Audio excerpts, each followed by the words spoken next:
Hello and welcome dear friends. કેમ છો બધા? બધા જ મજામાં હશો એવી આશા રાખું છું. સાથે સાથે હસતા રહો, હંમેશા ખુશ રહો એવી પ્રભુને પ્રાર્થના. આપણે જનરલ ઓર્ગેનિક કેમિસ્ટ્રી જીઓસી વિશે વાત કરી રહ્યા છીએ. જીઓસી ની અંદર લાસ્ટ લેક્ચર એની અંદર વાત કરી ગયા કે જે કંઈ ઇફેક્ટ ભણ્યા છે એ બધી જ ઇફેક્ટ એક સાથે સ્ટેબિલિટી ઓર્ડર નક્કી કરવા માટે કઈ રીતે યુઝ થાય એના વિશે વાત કરી ગયા આપણે. આજના લેક્ચરની અંદર આપણે વાત કરશું કેટલીક ફિઝિકલ પ્રોપર્ટીઝ છે, ડાયપોલ મોમેન્ટ અને બોન્ડ લેન્થ. જનરલી આ બે વિશે આપણે વાત કરશું. એમાંથી ડાયપોલ મોમેન્ટ એની વાત તમે જીઓમેટ્રિકલ આઇસોમેરિઝમ એનો જે થર્ડ લેક્ચર હતો ફિઝિકલ પ્રોપર્ટીઝ એની અંદર પણ કરી ગયા છો. એની જ વાત ફરીથી અહીંયા રિપીટ કરવાની છે થોડાકના ફર્ધર નવા એક્ઝામ્પલ સાથે કે જેમાં ઇન્ડક્ટિવ ઇફેક્ટ કે એનો એકાદી ઇફેક્ટનો યુઝ આવતો હોય એવા એક્ઝામ્પલ સાથે આપણે વાત કરીશું. તો વધારે સમય ન લેતા સ્ટાર્ટ કરી દઈએ.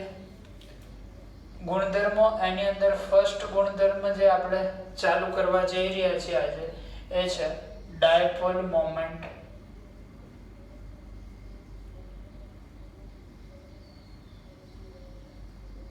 મ્યુ ડાયપોલ મોમેન્ટને મ્યુ થી દર્શાવવામાં આવે છે. ડાયપોલ મોમેન્ટ શું છે એની વાત જીઓમેટ્રિકલ આઇસોમેરિઝમના લેક્ચર વખતે કરી હતી, છતાં ફરીથી અહીંયા રિપીટ કરી દઈએ છે. ડાયપોલ એટલે બે ધ્રુવ.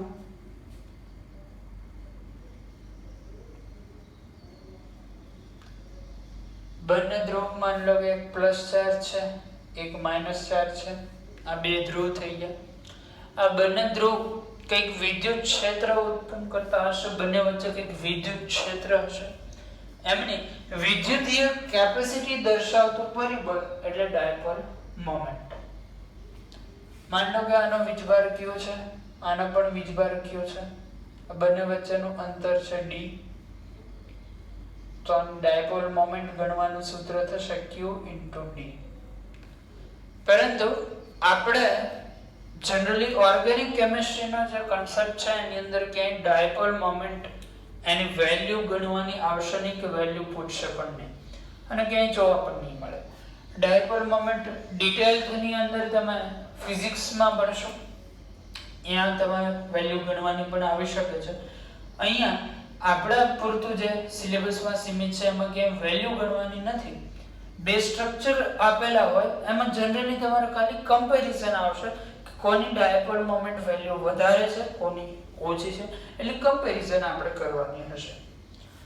એક્ઝામ્પલથી જે આપણે વાત કરીએ, એકાદો એક્ઝામ્પલ જૂનું જે તમે જીઓમેટ્રિકલ આઇસોમેરિઝમ ની અંદર ભણી ગયા છો એક્ઝામ્પલ લઈએ અને ત્યાર પછી કેટલાક નવા એક્ઝામ્પલ લઈશું. ફર્સ્ટ એક્ઝામ્પલ લઈએ છે આપણે સીસ ટુ બ્યુટીન અને ટ્રાન્સ ટુ બ્યુટીન.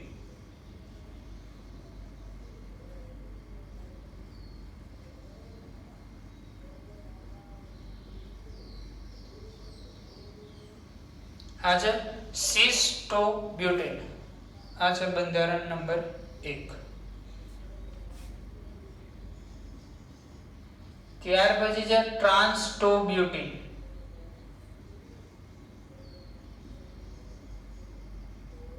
આ છે બંધારણ નંબર 2. આ બંનેમાંથી કોના માટે ડાયપોલ મોમેન્ટ વેલ્યુ વધારે હશે, કોના માટે ડાયપોલ મોમેન્ટ વેલ્યુ ઓછી હશે એ આપણે ડિસાઈડ કરવાનું છે કે કોની ડાયપોલ મોમેન્ટ વેલ્યુ વધારે, કોની ડાયપોલ મોમેન્ટ વેલ્યુ ઓછી, એટલું નક્કી કરશું. અને મોસ્ટ ઓફ ટાઈમ તમને ક્વેશ્ચન પણ આ જ ટાઈપના જોવા મળશે. તો આવો કઈ રીતે નક્કી કરીએ એની વાત કરીએ. આ એક્ઝામ્પલ આપણે જીઓમેટ્રિકલ આઇસોમેરિઝમ વખતે પણ એક વખત ડિસ્કસ કરી ગયા છે, જેથી તમને આન્સર તો ખ્યાલ જ હશે, પરંતુ આજે કંઈક અલગ દિશાથી, અલગ વ્યૂથી આપણે આન્સર લાવશું. આજે કાર્બન કાર્બન ડબલ બોન્ડ છે એનો સિસ્ટમ કહી દઉં. આ સિસ્ટમ સાથે બે ગ્રુપ જોડાયેલા છે CH3. હાઇડ્રોજનને તો કન્સિડર કરવાના આવતા નથી. બે CH3 ગ્રુપ જોડાયેલા છે. આ CH3 ગ્રુપ પાઈ બોન્ડને ઇલેક્ટ્રોન આપવાનું કામ કરશે કે ઇલેક્ટ્રોન ખેંચશે? તો એ વસ્તુનો ખ્યાલ હશે તમને કે CH3 group plus I group છે. પ્લસ I ગ્રુપ મતલબ ઇલેક્ટ્રોન ડોનર ગ્રુપ, ઇલેક્ટ્રોન આપે. મતલબ આ CH3 આ બોન્ડને ઇલેક્ટ્રોન આ દિશાની અંદર આપશે. આજ આપણે એની ડાયપોલ મોમેન્ટની દિશા લઈશું કે આ રીતે ઇલેક્ટ્રોન દાન થાય છે, આ રીતે ડાયપોલ મોમેન્ટ જોવા મળશે. બીજું જે CH3 ગ્રુપ છે એ પણ અહીંયા ઇલેક્ટ્રોન આપશે, એની ડાયપોલ મોમેન્ટ કંઈક આ દિશામાં આવશે. બંને ગ્રુપ CH3 ગ્રુપ છે, બંનેની પ્લસ I અસરની વેલ્યુ સમાન હશે કે જુદી જુદી? તો કે સમાન. રીઝન શું? બંને સમાન ગ્રુપ છે, સમાન ક્ષમતાથી ઇલેક્ટ્રોનનું દાન કરશે, મતલબ બંને સમાન પ્લસ I અસર દર્શાવશે. અને આ જે અસર છે એની ડાયરેક્શન એકબીજાથી અપોઝિટ છે. મતલબ આ CH3 ઇલેક્ટ્રોનને આ રીતે ધક્કો મારે છે, આ CH3 જેટલો ધક્કો મારે છે એટલો જ ધક્કો બીજો CH3 આ રીતે મારે છે. મતલબ નેટ શું થશે? 0.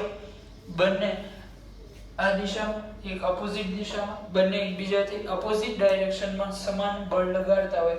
તમને સદિશ સરવાળા સારી રીતે આવડતા હશે. ડાયપોલ મોમેન્ટ પણ એક સદિશ રાશિ છે.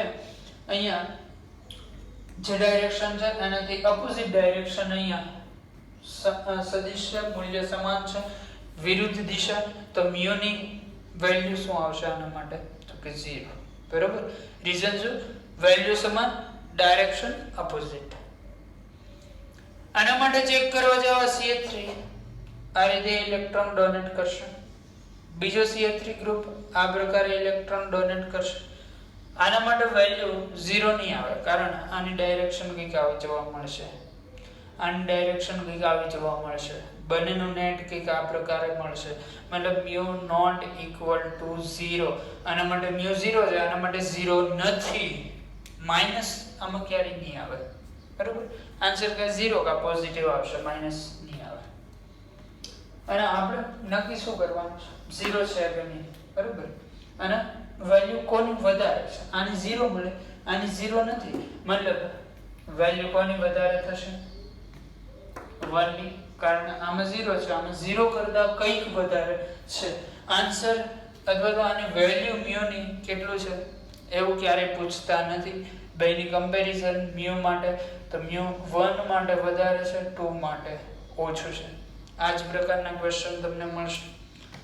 આવા બીજા કેટલાક એક્ઝામ્પલ જોઈએ. તમારી જાતે તમારે સોલ્વ કરવાના છે.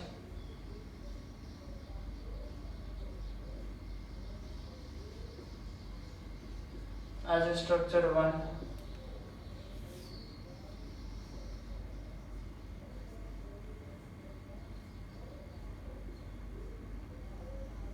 આજે સ્ટ્રક્ચર 2 અને હજી એક લઈ લે.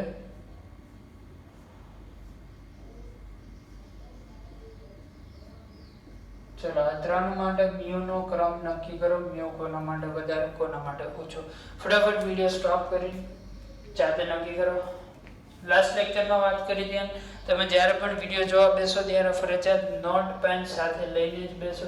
જેટલા પણ ક્વેશ્ચન તમને પ્રેક્ટિસ કરવાની કહેવામાં આવે એટલે અવશ્ય એકવાર જરૂર બધું એકની એક વાત છે, અવશ્ય બધા એકવાર પ્રેક્ટિસ કરો. બરાબર. ફટાફટ વિડિયો સ્ટોપ કરો, સોલ્વ કરો.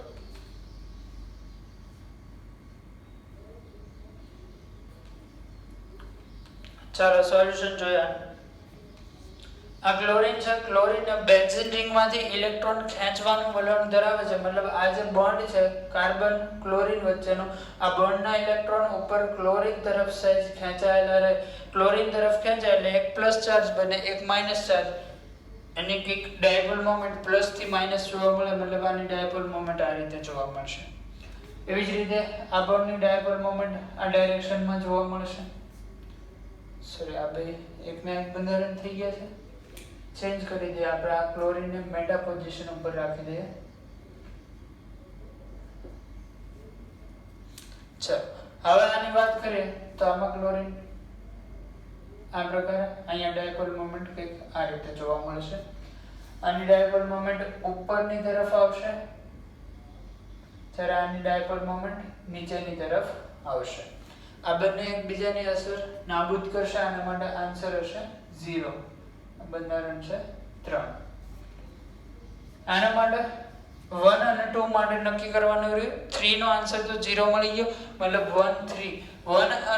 1 અને 2 માં આન્સર 0 નહીં આવે કારણ ઓપોઝિટ ડાયરેક્શન નથી 3 માં ઓપોઝિટ ડાયરેક્શન નથી આન્સર 0 થાય છે તો 1 અને 2 3 કરતા વધારે હશે પણ 1 અને 2 માં કોણ વધારે હશે એ નક્કી કરવું છે આપણે તો 1 ની અંદર જોઈએ તો એક ઉપર તરફ જ પણ થોડો ઘણો એંગલ ચેન્જ છે આ રીતે બંને ખેંચે છે બંને ઉપર તરફ છે પણ થોડાક અલગ એંગલથી ખેંચે છે જ્યારે 2 માં શું થશે એક ઉપર તરફ એક નીચે તરફ આ રીતે એક્ઝેક્ટ ઓપોઝિટ નથી પણ ઓપોઝિટ ડાયરેક્શન જરૂર છે એક્ઝેક્ટ સેમ એંગલ થી 180 ડિગ્રી થી નહીં પણ ઓપોઝિટ ડાયરેક્શન માં તો છે જ આ સેમ ડાયરેક્શન ઓપોઝિટ ડાયરેક્શન તો વધારે આન્સર અથવા તો વધારે વેલ્યુ મ્યુ ની કોના માટે આવશે 1 માટે ત્યાર પછી કોના માટે આવશે 2 માટે અને ત્યાર પછી 3 માટે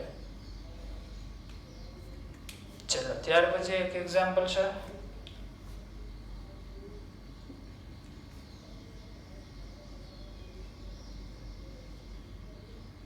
તમારે જાતે સોલ્વ કરવાનું છે આ પણ બેન્ઝીન રિંગ જ છે બેન્ઝીન રિંગને આપણે આ રીતે પણ દર્શાવી શકીએ છીએ એની અંદરના ત્રણેય બોન્ડ રેઝોનન્સ કરતા હોય ફરતા હોય એટલા માટે વચ્ચે ડાયરેક્ટ ગોલ રાઉન્ડ કરીને પણ દર્શાવી શકે આ થઈ ગયું બંધારણ 1 ત્યારબાદ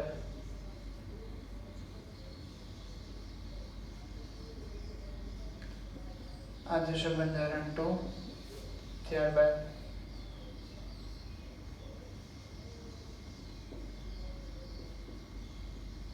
આ થશે બંધારણ 3 ફટાફટ વિડિયો સ્ટોપ કરો જાતે સોલ્વ કરો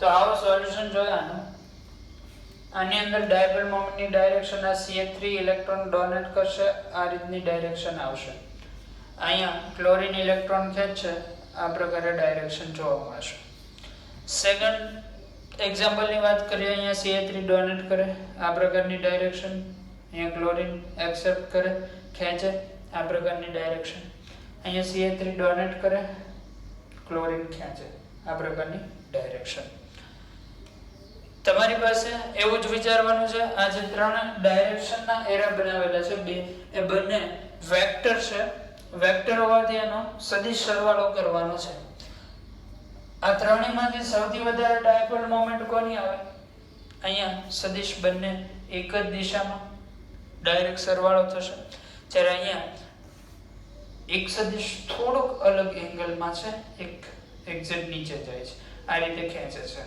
તમે આ રીતે પણ આમાં શું થાય બંને સેમ નીચેના ફોર્સથી ખેંચે છે જ્યારે અહીંયા એક ફોર્સ થોડુંક અલગ એંગલથી લાગે છે અને અહીંયા એક નીચે લાગે છે એક ઉપર લાગે છે તો સૌથી વધારે આ સેમ એંગલ આવશે બરોબર તમે મારી વાતને સમજી શકતા હશો એવી આશા રાખું છું સૌથી વધારે 3 માટે ફોર્સ લાગશે ત્યાર પછી 2 માટે કારણ આમાં ડાયરેક્શન સેમ છે એંગલ થોડોક ચેન્જ થઈ જાય છે અને ત્યાર પછી 1 માટે કારણ અહીંયા બંને અલગ અલગ ડાયરેક્શનના ફોર્સ છે આ પ્રકારે જોવા મળશે ફટાફટ આટલો નોટ કરો ત્યારબાદ આગળ આપણે બીજા એક્ઝામ્પલ્સની વાત કરીએ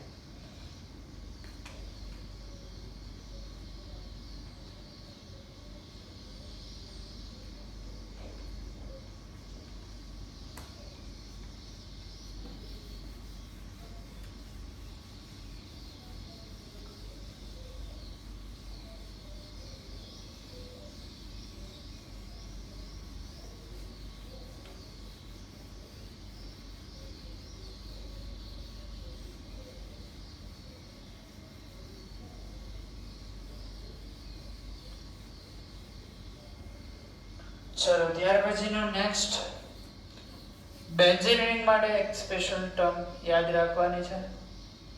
ખાલી કોના માટે છે? બેન્ઝીન રિંગ માટે. માની લો કે બેન્ઝીન રિંગ ઉપર અપોઝિટ ડાયરેક્શનમાં આ રીતે બે સેમ ગ્રુપ જોડાયેલા છે. બેન્ઝીન રિંગ માટે અપોઝિટ ડાયરેક્શનમાં બે સેમ ગ્રુપ જોડાયેલા છે. ફોર એક્ઝામ્પલ, હમણાં જે આપણે ક્લોરીનનું એક્ઝામ્પલ લીધું હતું, એક ઉપર ક્લોરીન હતો, એક નીચે મ્યુ, એના માટે 0 આવતો હતો. પરંતુ મિત્રો દર વખતે એવું જરૂરી નથી કે અહીંયા બેન્ઝીન રિંગ માટે બે ઓપોઝિટ ડાયરેક્શનના સેમ ગ્રુપ હોય તો મ્યુ 0 જ થાય. મ્યુ 0 થાય એના માટેની બે કન્ડિશન છે કે જો Z એક તો મોનોએટોમિક એક પરમાણુય હોય,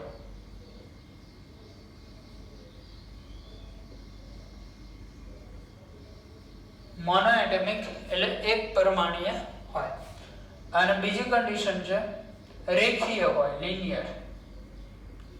આ બે કન્ડિશનની અંદર મ્યુ 0 આવશે. Z મતલબ આ બંને ગ્રુપ સેમ જ છે. Z તરીકે કાં તો એક પરમાણુય ગ્રુપ હોય અથવા તો રેખીય હોય તો આ બંને કિસ્સામાં મ્યુ કેવું થશે? 0 આવશે. જેમ કે એક્ઝામ્પલ્સની વાત કરીએ, આ બેન્ઝીન રિંગ આની સાથે બે ફ્લોરીન અથવા બે ક્લોરીન આ રીતે ઓપોઝિટ ડાયરેક્શનમાં જોડી દો તો આના માટે મ્યુ 0 થાય, કારણ કે ફ્લોરીન અથવા તો ક્લોરીન એક પરમાણુય ગ્રુપ છે. બીજું એક્ઝામ્પલ લે,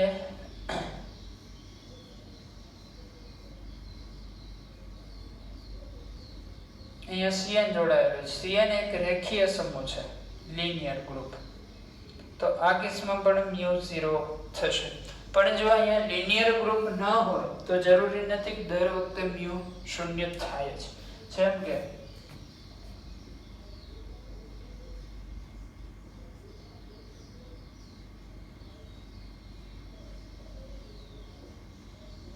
આની સાથે બે COO માઇનસ ગ્રુપ જોડી દે.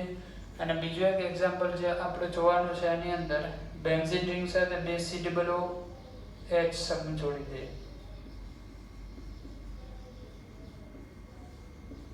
આમાં ફર્સ્ટ જે એક્ઝામ્પલ છે, ફર્સ્ટ એક્ઝામ્પલ માટે મ્યુ 0 આવે છે, જ્યારે સેકન્ડ માટે મ્યુ 0 આવતું નથી. આના પાછળનું કારણ શું? એ આના રેઝોનેટિંગ સ્ટ્રક્ચર આપણે સમજશું તો આના પાછળનું કારણ સરળતાથી સમજી શકશું. જેમ કે આના રેઝોનેટિંગ સ્ટ્રક્ચરની આપણે વાત કરીએ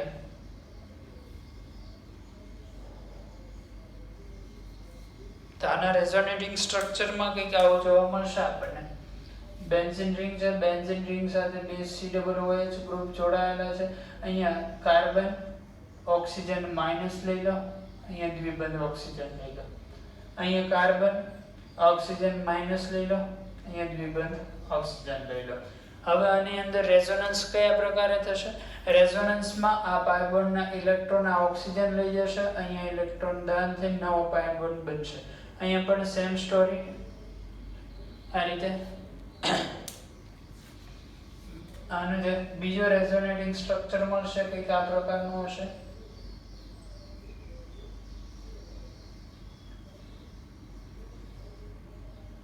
અહીંયા ઓક્સિજન માઇનસ, અહીંયા કાર્બન,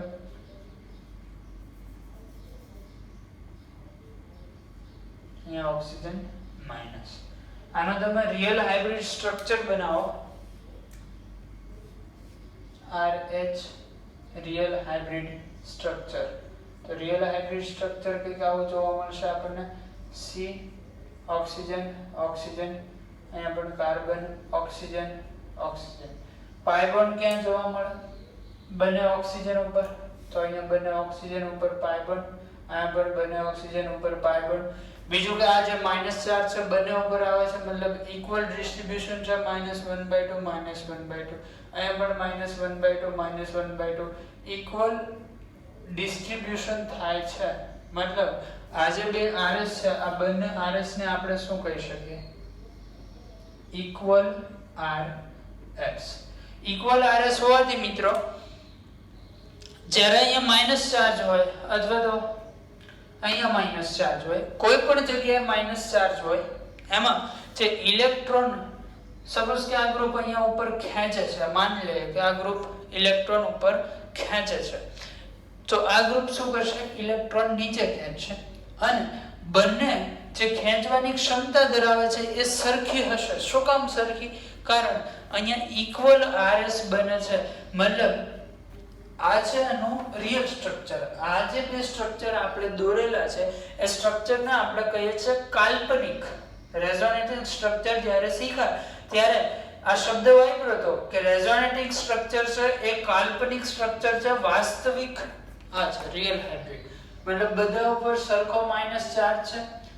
આ જેટલું ડોનેટ કર્યો એટલું જ આ ડોનેટ કર્યો, અથવા તો આ જેટલું ખેંચે કદાચ રેઝોનન્સ થી આ કાર્બન ઇલેક્ટ્રોન ખેંચી પણ શકે, તો આ પણ એટલા જ બળથી ઇલેક્ટ્રોન ખેંચે. પરંતુ COO માઈનસ ગ્રુપ છે એ પ્લસ આ ઇફેક્ટ દર્શાવતું ગ્રુપ છે. કોઈ પણ ગ્રુપ ઉપર માઈનસ ચાર્જ હોય, જેમ કે ઓક્સિજન માઈનસ, COO માઈનસ, તો એ હંમેશા પ્લસ આ ઇફેક્ટ દર્શાવશે, જે આપણે શીખી ગયા છે. તો આ જેટલી પ્લસ આ ઇફેક્ટ દર્શાવશે એટલું જ ઉપરવાળું દર્શાવશે. સેમ વેલ્યુ, ખાલી ડાયરેક્શન ઓપોઝિટ હશે. મતલબ આનો નેટ મ્યુ કેટલું આવશે? 0. હવે આની વાત કરતા હોય તો આ બે પ્રકારના બંધારણથી બનશે. ફર્સ્ટ બંધારણ આમાં કંઈક આવું જોવા મળશે.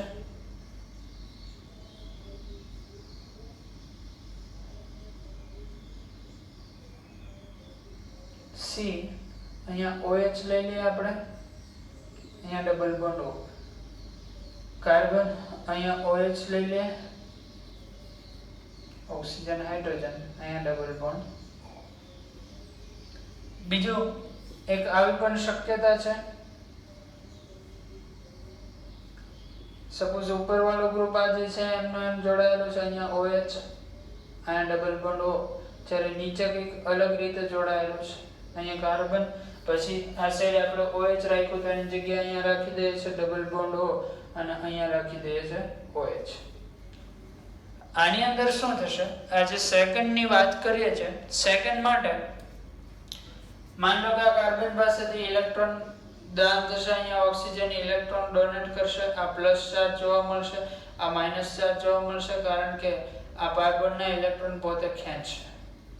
અહીંયા શું થશે?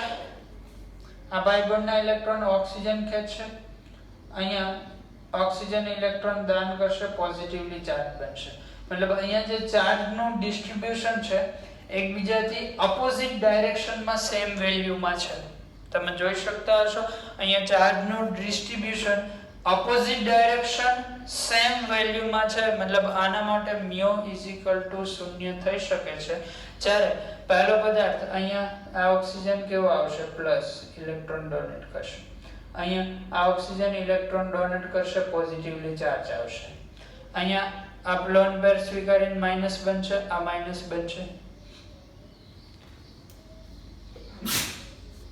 સોરી, અહીંયા plus plus charge minus minus charge એકબીજાની ઓપોઝિટ ડાયરેક્શનમાં આવતા નથી. અહીંયા સેમ ચાર્જ ઓપોઝિટ ડાયરેક્શનમાં આવતા નેટ મ્યુ 0 થઈ શકે. અહીંયા સેમ ચાર્જ ઓપોઝિટ ડાયરેક્શનમાં નથી, મતલબ નેટ મ્યુ આના માટે 0 નહીં આવે. તો આ જે પદાર્થ છે એ આ બંનેનો સરવાળો થઈને બનશે. આના કારણે નેટ મ્યુ 0 થશે, પરંતુ બીજું જે સ્ટ્રક્ચર છે એનાથી નેટ મ્યુ 0 મળતો નથી, કારણ કે ઇક્વલ RS નહીં બનાવે. એક માઈનસ બનશે, એક પ્લસ બનશે.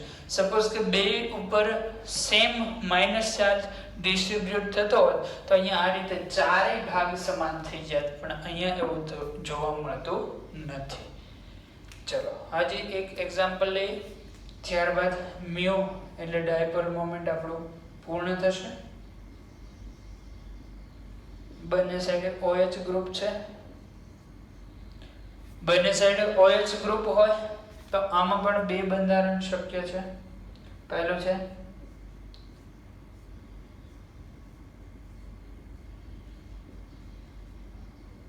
OH આ રીતે, અને બીજું જે બંધારણ છે આ પ્રકારે જોવા મળશે. અહીંયા OH અને આ જ ડાયરેક્શનમાં OH. જો આ પ્રકારનું જે પ્રથમ બંધારણ છે એ પ્રકારનું હશે તો બંને ગ્રુપ એકબીજાથી ઓપોઝિટ ડાયરેક્શનમાં છે, બંનેની જે મ્યુની અસર હશે એ પણ એકબીજાથી ઓપોઝિટ ડાયરેક્શનમાં આવશે. તો આના માટે મ્યુ આપણે 0 લઈ શકીએ છીએ. જ્યારે અહીંયા ઓપોઝિટ ડાયરેક્શન ન હોવાથી મ્યુ નોટ ઇક્વલ ટુ 0 બનશે. તો આના માટે પણ મ્યુ નોટ ઇક્વલ ટુ 0 આવશે. બરોબર, તમે વાતને સમજી શકતા હશો. અહીંયા મ્યુ નોટ ઇક્વલ ટુ 0 છે, આ બેનો સરવાળો બનશે, આ મ્યુ 0, પણ આના લીધે મ્યુ નોટ ઇક્વલ ટુ 0 થવાનું છે. કારણ આ OH ગ્રુપ લિનિયર ગ્રુપ નથી. સપોઝ કે આ OH ગ્રુપ લિનિયર હોત તો બે એકબીજાથી ઓપોઝિટ જ રહે હંમેશા, જેમ અહીંયા વાત કરીએ. તો લિનિયર ગ્રુપ હોય તો એવા કિસ્સાની અંદર હંમેશા મ્યુ 0 આવશે. ઓપોઝિટ ડાયરેક્શન, બે સેમ ગ્રુપ કાં તો એક પરમાણુ હોવા જોઈએ કાં તો રેખીય, તો મ્યુ હંમેશા 0 થશે. પરંતુ લિનિયર ન હોય તો એમાં તમારે બંધારણ ઉપરથી નક્કી કરવું પડશે કે 0 આવશે અથવા નહીં આવે. આમાં આવી પણ શકે, જેમ કે અહીંયા 0 છે અને અહીંયા નથી, તો નો પણ આવી શકે. આ રીતે ડાયપોલ મોમેન્ટના ઓર્ડર નક્કી થાય છે. ફટાફટ નોટ કરો. ત્યાર પછી આપણે જોવાનું છે બોન્ડ લેન્થ.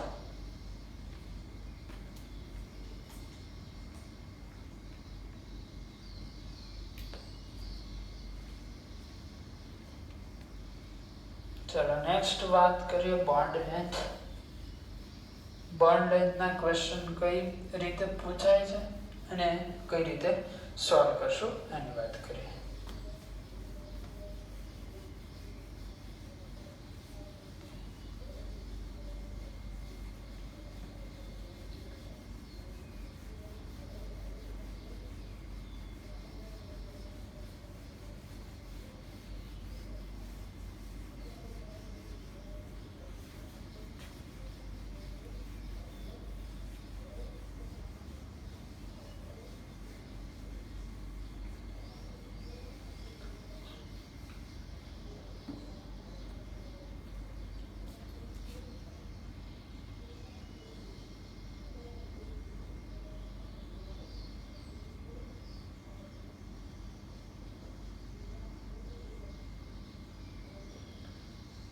બોન્ડ લેન્થના ક્વેશ્ચન શીખવાની અથવા તો આ બધું જોવાની જરૂર શું કામ પડી, તો એના માટે પહેલા તો હું એક એક્ઝામ્પલ લઈને વાત કરું.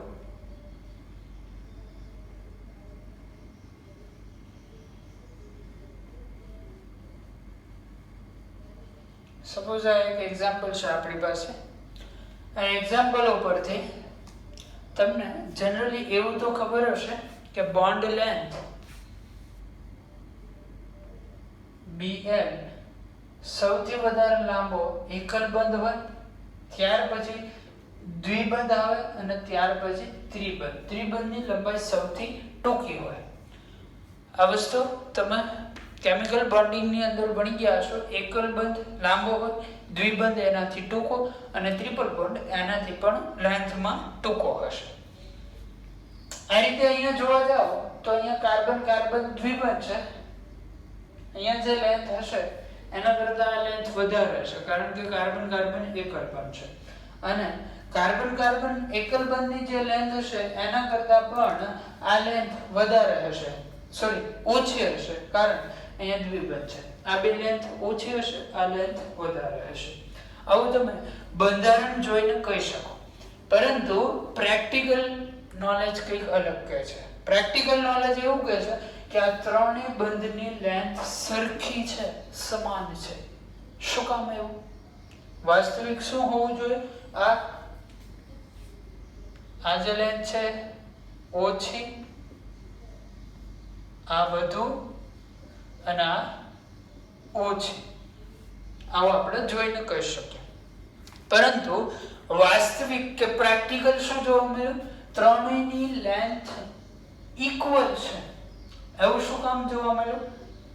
એના પાછળનો રીઝન રેઝોનન્સ છે. પાઈ સિગ્મા પાઈ કોન્જુગેશન રેઝોનન્સ થઈ શકે છે. આનો હું ડાયરેક્ટ રિયલ હાઇબ્રિડ સ્ટ્રક્ચર બનાવો તો રિયલ હાઇબ્રિડ સ્ટ્રક્ચર કંઈક આવું જોવા મળશે આપણને. CH CH CH2. આના ઉપર માન લો કે અહીંયા ઇલેક્ટ્રોન લઈ લે તો નેગેટિવલી ચાર્જ હોઈ શકે, આ પોઝિટિવલી ચાર્જ હોઈ શકે અને અહીંયા ત્રણેય જગ્યાએ પાઈ બોન્ડ આવી શકે છે. ત્રણેય જગ્યાએ પાઈ બોન્ડ આવી શકતા હોવાથી આ ત્રણેય સ્થાનો પર પાઈ બોન્ડ આવી શકતા હોવાથી ત્રણેયની લેન્થ કેવી રહે છે? સેમ. બરોબર. તો આના ઉપરથી આપણે કન્ક્લુઝન ઉપર આવીએ છીએ. કન્ક્લુઝન આપણી પાસે એવું છે કે જે દ્વિબંધ રેઝોનન્સની અંદર પાર્ટ લેશે, ફરીથી કહું છું, જે દ્વિબંધ રેઝોનન્સની અંદર પાર્ટ લેશે, આ દ્વિબંધમાં આંશિક એકલ બંધનું પણ વલણ હશે. એકલ બંધ ક્યારે બને? તો કે આ બોન્ડના ઇલેક્ટ્રોન આ કાર્બન ઉપર જતા રહે, અથવા તો આ બોન્ડના ઇલેક્ટ્રોન અહીંયા જતા રહે, તો અહીંયા શું બની જાય? માત્ર એકલ બોન્ડ. મતલબ આ દ્વિબંધ એ એકલ બોન્ડનું વલણ ધરાવતો હશે અને દ્વિબંધ કરતા એકલ બોન્ડની લેન્થ વધારે હોય. મતલબ જે દ્વિબંધ રેઝોનન્સની અંદર પાર્ટ લે છે એની લંબાઈ વાસ્તવિક લંબાઈ કરતા વધારે હશે, કારણ કે એમાં કેટલોક ગુણ કોનો આવી જશે? એકલ બંધનો. એકલ બંધની લંબાઈ વધારે હશે, એટલે જે દ્વિબંધ રેઝોનન્સની અંદર પાર્ટ લેશે એની લંબાઈ વાસ્તવિક લંબાઈ કરતા વધારે આવશે. બીજું જે એકલ બંધ છે, એકલ બંધમાંથી શું બનવાનું છે? દ્વિબંધ. એકલ બંધમાંથી દ્વિબંધ બને છે, એટલે એકલ બંધમાં કેટલો ગુણ કોનો આવશે? દ્વિબંધનો. મતલબ જે એકલ બંધ રેઝોનન્સમાં પાર્ટ લેશે એની લંબાઈ વાસ્તવિક લંબાઈ કરતા ઓછી થશે. એકલ બંધની લંબાઈ ઓછી થશે, દ્વિબંધની લંબાઈ વધશે. બરાબર. અને આપણે પહેલા નોટ કરીએ અને ત્યાર પછી કેટલાક એક્ઝામ્પલ જોઈએ.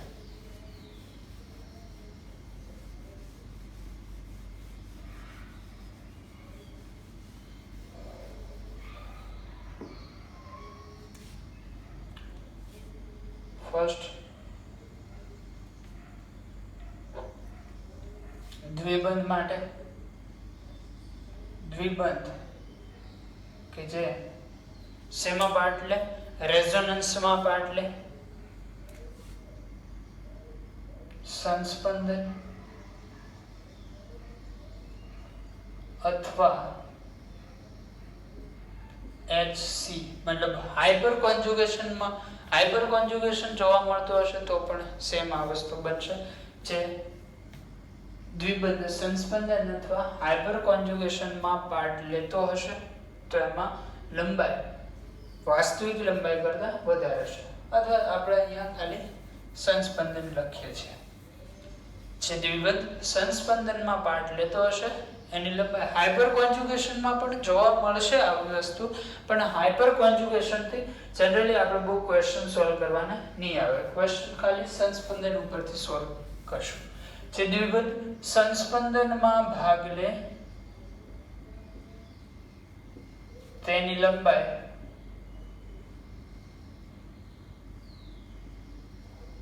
વાસ્તવિક લંબાઈ કરતા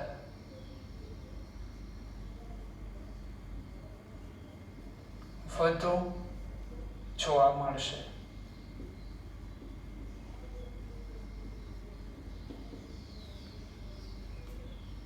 એકલ બંધ વિશે શું કહેવું છે તમારું?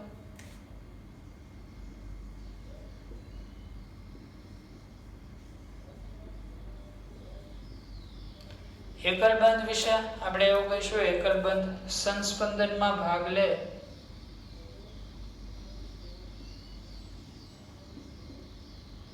લે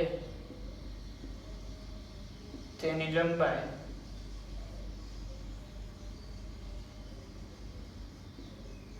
વાસ્તવિક લંબાઈ કરતા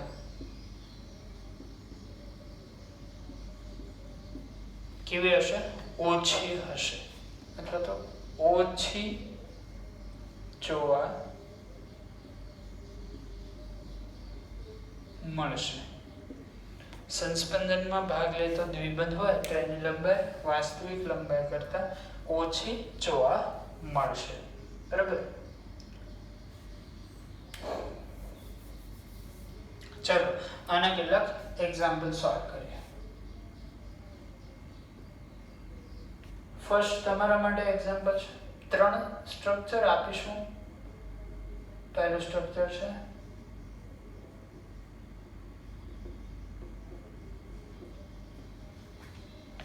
પછી સેકન્ડ સ્ટ્રક્ચર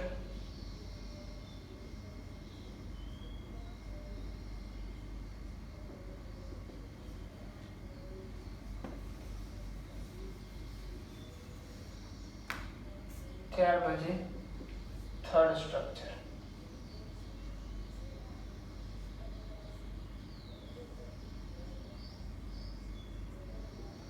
ક્વેશ્ચન છે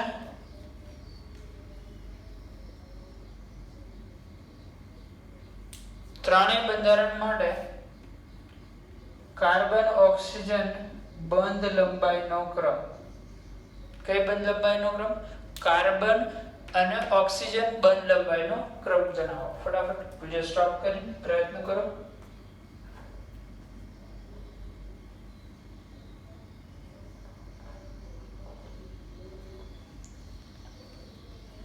આવો સોલ્યુશન જોયો.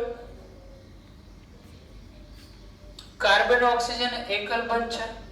એકલ બંધ વિશે શું કહેવું છે? સંસ્પંદનમાં ભાગ લેતો એકલ બંધ એની લંબાઈ વાસ્તવિક લંબાઈ કરતા કેવી જોવા મળશે? ઓછી. અહીંયા સંસ્પંદન શક્ય છે પાઈ સિગ્મા લોન પેર. કોન્જુગેશન છે તો સંસ્પંદનમાં ભાગ લેતો એકલ બંધ છે એટલે આની લંબાઈ વાસ્તવિક લંબાઈ કરતા કેવી હશે? ઓછી.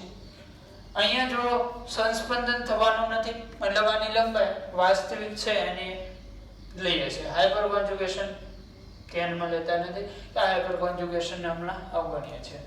આની લંબાઈ વાસ્તવિક લંબાઈ જેટલી, આની લંબાઈ વાસ્તવિક લંબાઈ કરતા ઓછી. થર્ડ સ્ટ્રક્ચર છે આમાં પણ રેઝોનન્સ પોસિબલ છે. બેન્ઝીન રિંગ છે અહીંયા અલ્ટરનેટ પાઈ બોન્ડ એટલે તો આ પોઝિશન અથવા તો આ પોઝિશન બેમાંથી એક ઉપર તો પાઈ બોન્ડ ફરજિયાત હશે અને કોન્જુગેશન થશે લોન પેર સિગ્મા પાઈ. કોન્જુગેશન પણ થવાનું છે મતલબ ફરજિયાત રેઝોનન્સ થશે. 1 અને 3 બંને સ્ટ્રક્ચર એવા છે રેઝોનન્સ દર્શાવે છે. તો હવે આમાંથી કયા CO બોન્ડની લંબાઈ વધારે કોની ઓછી? તો એના માટે આપણે યાદ રાખશું જેટલા RS વધારે બનશે એટલી લંબાઈ ઘટશે. કોના માટે? એકલ બંધ માટે, કારણ કે એમાં લંબાઈ ઓછી થવાની છે. જેટલા RS વધારે એટલી દ્વિબંધની લંબાઈ વધુ જોવા મળશે. તમે મારી વાતને સમજી શકતા હશો. ફરીથી રિપીટ કરું છું, જેટલા RS વધુ એટલી દ્વિબંધની લંબાઈ વધશે. જેટલા RS વધુ એટલી એકલ બંધની લંબાઈ ઘટશે. અહીંયા શું છે? એકલ બંધ RS વધારે છે આના કરતા મતલબ અહીંયા CO બોન્ડની લંબાઈ ઓછી હશે, અહીંયા એનાથી વધારે હશે. સૌથી ઓછી કોના માટે છે? 3 માટે, ત્યાર પછી કોના માટે? 1 માટે, ત્યાર પછી 2 માટે. બરોબર. ચલો નેક્સ્ટ એક્ઝામ્પલ જોઈએ.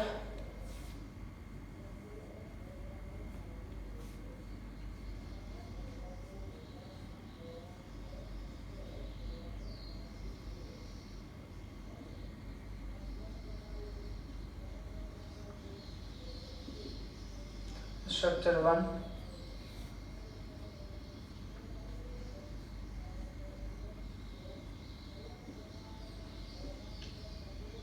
સ્ટ્રક્ચર 2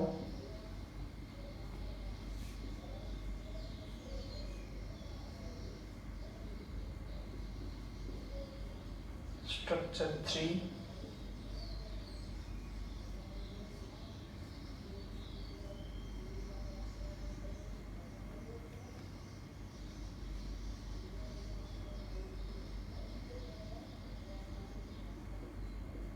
સ્ટ્રક્ચર 4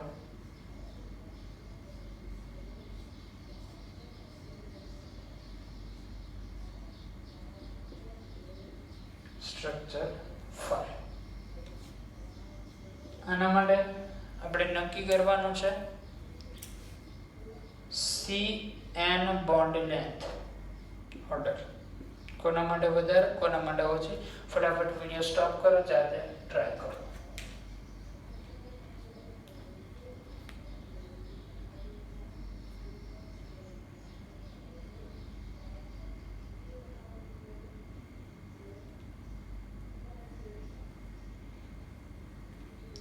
ચલો આવો સોલ્યુશન જોઈએ.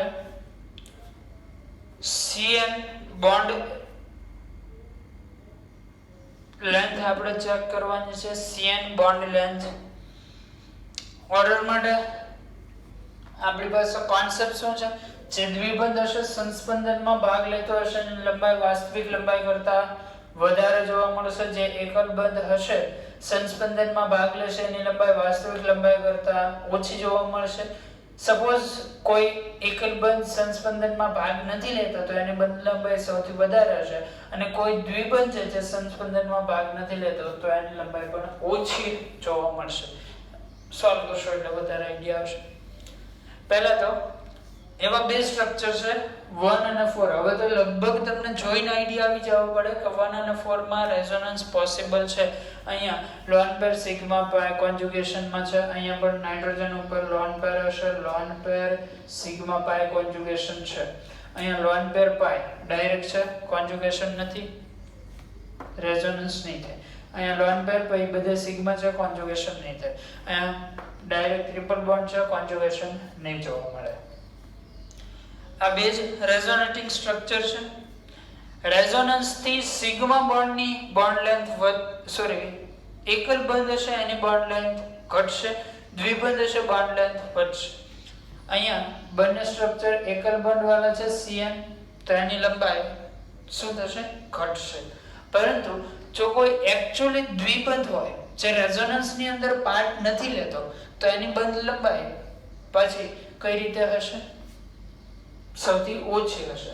જો ઓરિજિનલ ક્રમ આપણો આવો છે, એકલ બંધ પછી દ્વિબંધ પછી ત્રિબંધ. હવે આ જે દ્વિબંધ અને એકલ બંધ છે એની વચ્ચેનો કોઈ ભાગ જ્યાં કઈ બોન્ડ લેન્થ આવશે? રેઝોનન્સ. રેઝોનન્સ થી એકલ બંધ ઘટશે, એને ઘટીને કંઈક આટલી થાય છે. માની લો કે આ એક વેલ્યુ આપણી પાસે માપપટ્ટી છે. ફોર એક્ઝામ્પલ કહું છું, વાસ્તવિક આવું નથી હોતું, તમને ખ્યાલ છે. એક માપપટ્ટી છે, એકલ બંધની લંબાઈ સૌથી વધારે છે. એકલ બંધ રેઝોનન્સમાં ભાગ લે તો એની બંધ લંબાઈ ઓછી જોવા મળશે, આ એની ઘટી થાય, ઓછી જોવા મળશે. પરંતુ દ્વિબંધની જે એકચ્યુઅલ બંધ લંબાઈ આવશે એના કરતા પાછી કેવી હશે? વધારે. દ્વિબંધ કોઈ રેઝોનન્સમાં પાર્ટ લે છે એની લંબાઈ વધશે, વધીને કેટલી થશે? તો કે એકલ બંધની જે ઓરિજિનલ બોન્ડ લેન્થ છે એના કરતા તો પાછી કેવી રહેશે? ઓછી. સમજાય છે વસ્તુ? એટલે દ્વિબંધ વધે કરો પણ એ ઓરિજિનલ એકલ બંધ જેટલો વધી જાય નહીં. એકલ બંધ ઘટે કરો પણ ઓરિજિનલ દ્વિબંધ જેટલો ઘટી જાય નહીં. મતલબ આ બંને કેસની અંદર NH2 ની CN બોન્ડ લેન્થ ઘટવાની છે, પણ આ જે એક ઓરિજિનલ દ્વિબંધ છે એટલી બધી ઘટશે નહીં. ઓરિજિનલ દ્વિબંધ અને અહીંયા જોવો તો ઓરિજિનલ ત્રિબંધ. તો આ બધા સ્ટ્રક્ચરની અંદર સૌથી ઓછી બોન્ડ લેન્થ 5 ની આવે, કારણ કે એમાં ડાયરેક્ટલી શું છે? Triple bond. ત્યાર પછી આવશે 2, કારણ કે એમાં ઓરિજિનલી ડબલ બોન્ડ છે. હવે રેઝોનન્સ થી એકલ બંધની બોન્ડ લેન્થ ઘટે છે, એમાં જેટલા RS વધારે એટલી વધારે લંબાઈ ઘટે. અહીંયા RS વધારે આવશે, અહીંયા ઓછા આવશે, એટલે હવે આવશે 4, ત્યાર પછી આવશે 1 અને લાસ્ટમાં આવશે 3, કારણ કે એમાં પ્યોરલી એકલ બંધ કેરેક્ટર છે, સૌથી વધારે બોન્ડ લેન્થ ધરાવતું હશે. બરોબર? ચાલો, ત્યાર પછી એક નાનો એવો કોન્સેપ્ટ લઈને આપણે આપણી વાતને અહીંયા પૂર્ણ કરશું.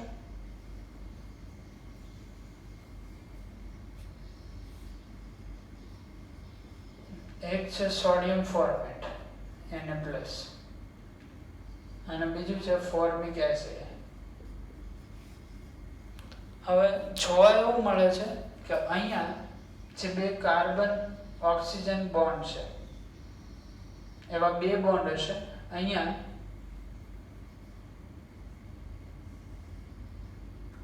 બંનેની લંબાઈ સમાન, અને આ કેસમાં બે કાર્બન ઓક્સિજન બોન્ડ હશે, બંનેની લંબાઈ જુદી જોવા મળશે. બંનેની લંબાઈ જુદી. પહેલા કેસમાં બંનેની લંબાઈ કેવી હતી? સમાન. બીજા કેસમાં બંનેની લંબાઈ કેવી જોવા મળે છે? જુદી. આમ થવાનું કારણ શું? તો રીઝન મિત્રો એવું છે, અહીંયા જોવા મળશે ઇક્વલ RS. હમણાં આપણે વાત કરી હતી C O માઇનસ છે, આ CO માઇનસ થઈ ગયો, આ લોન પર અહીંયા ડોનેટ થઈ જાય, આ અહીંયા જતું રહે, ઇક્વલ RS નો કેસ છે બરાબર. આનું રિયલ હાઇબ્રિડ બનાવવા જાવ તો કંઈક આ પ્રકારનું રિયલ હાઇબ્રિડ બનશે, બંને ઉપર સેમ નેગેટિવ ચાર્જ. જ્યારે આ કેસમાં એક કાર્બન પોઝિટિવ બનતો તો એક કાર્બન નેગેટિવ, થોડીક વાર પહેલા ડાયપોલ મોમેન્ટમાં એની ચર્ચા કરી ગયા છે. અહીં ઇક્વલ RS થી શું થાય કે આ બંને લેન્થ સમાન બને. જ્યારે અહીંયા ઇક્વલ RS નથી બનવાના, એક ઓક્સિજન પોઝિટિવ આવશે, એક ઓક્સિજન નેગેટિવ આવશે.